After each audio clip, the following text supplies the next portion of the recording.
August 2021. Algeria is burning. The Kabylie region, home to millions, is being swallowed by flames. Entire villages are disappearing overnight. Families flee their homes carrying nothing but the clothes on their backs. The fire doesn't care who they are, where they are from. It consumes everything in its path. The numbers are devastating. More than 90 people killed, thousands left homeless. Crops and livestock destroyed. The air so thick with smoke it turns day into night.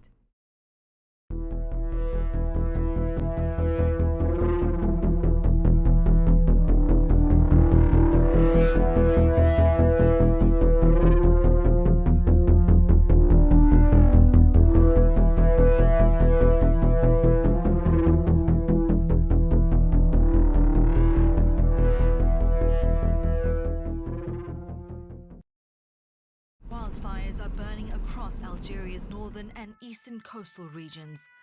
Firefighters and military aircraft are battling to control dozens of blazes in forests and agricultural areas. The extreme heat and high winds have made it harder for emergency crews to contain them.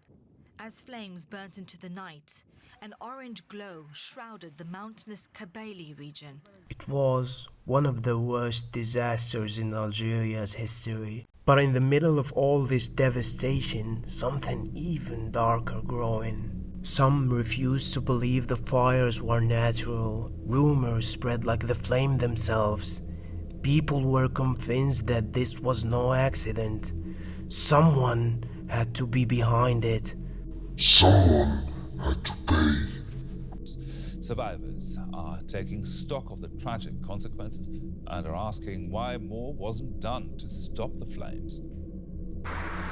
It was in this scorched bus that 12 people suffered their terrifying last moments.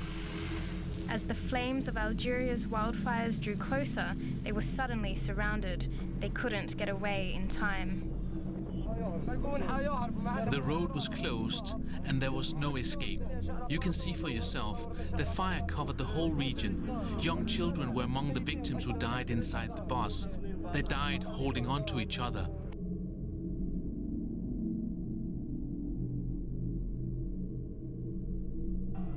An Algerian prosecutor has ordered an investigation into the death of a man who was accused of being an arsonist.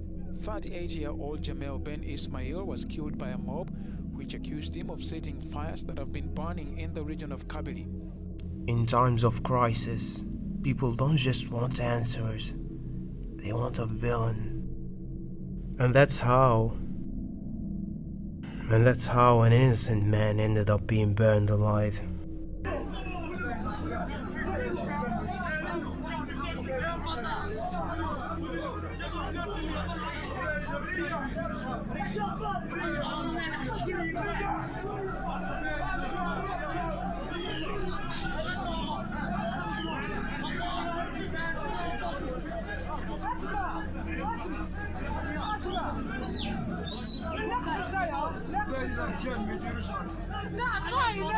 The fires were a national tragedy and people, of course, wanted justice.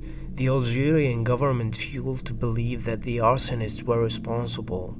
Officials announced that multiple suspects has been arrested and warned that foreign-backed groups might be involved. Have been arrested for arson, suspected of being behind the wildfires raging in Algeria. The African country is facing some of the worst blazes in its history, leading to at least 65 deaths.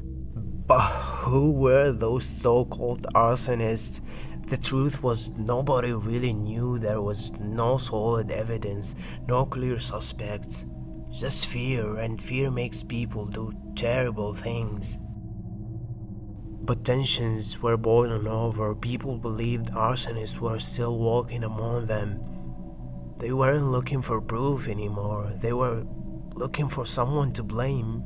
Jamel Ben Ismail was a 38-year-old musician and activist. He wasn't a firefighter, but he had a good heart.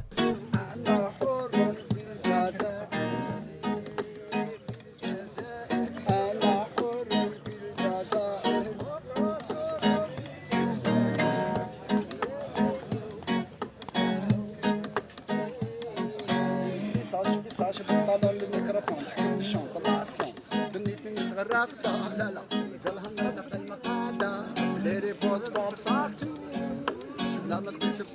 When he heard about the fires, he did what he thought was right. He traveled to the Kabylie region to help. But he had no idea he was walking straight into a death trap. By the time he arrived, the town was already on edge. People were angry, grieving, convinced that the arsonist was hiding among them. Then, someone pointed at him.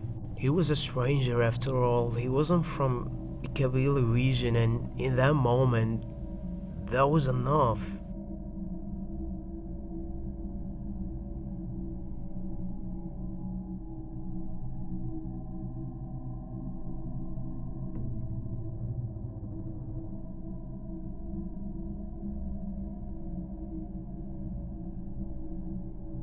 Jamal, realizing he was in danger, actually went to the police, and he turned himself in, thinking they would protect him. But the crowd outside kept growing and the anger kept rising, and eventually the police were overpowered.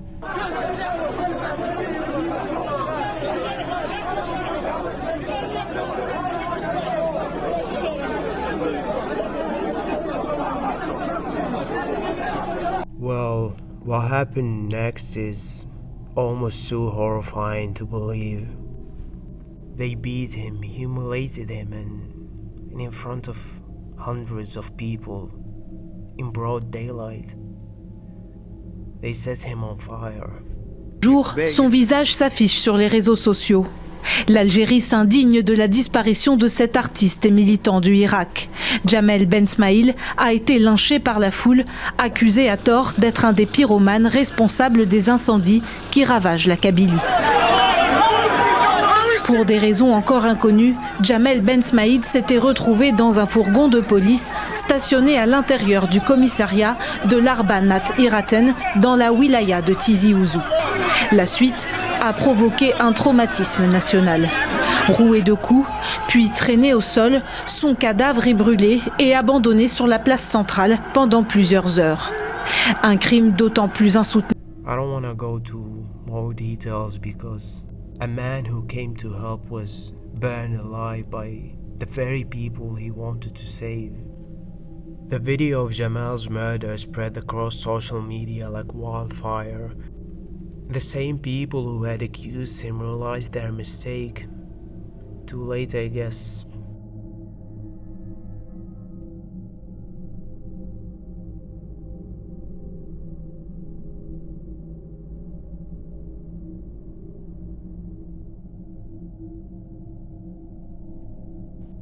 The police arrested dozens of people involved in the lynching. Some were linked to the movement for the self-determination for the Kabylie region, MAK, a group the government called a terrorist organization. Others were just ordinary people caught in the madness of the moment.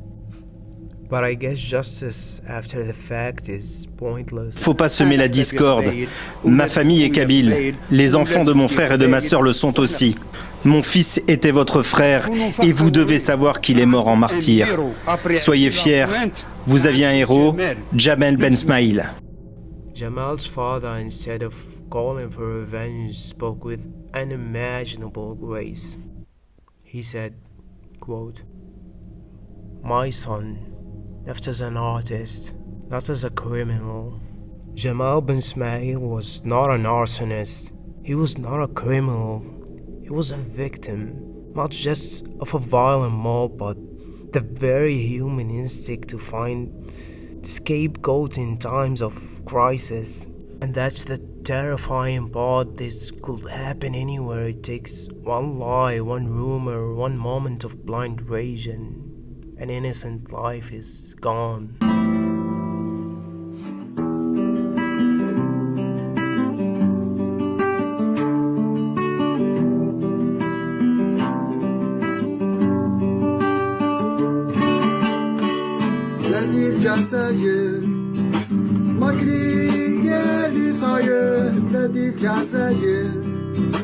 ويا بلادي وبلادي الجزائر ماكري قالي صاير بلادي الجزائر ويا بلادي Sous les sujets, t'as l'aspiration qui peut faire à cette table bouger ou découvrir une nouvelle sensation qui peut t'attraper la manipulation تحلم بلي كاين غير السالب ومن يدير فيها بلونطاسيون وتكرهني دام تبين له بلي حساب كان يبان لك جو دام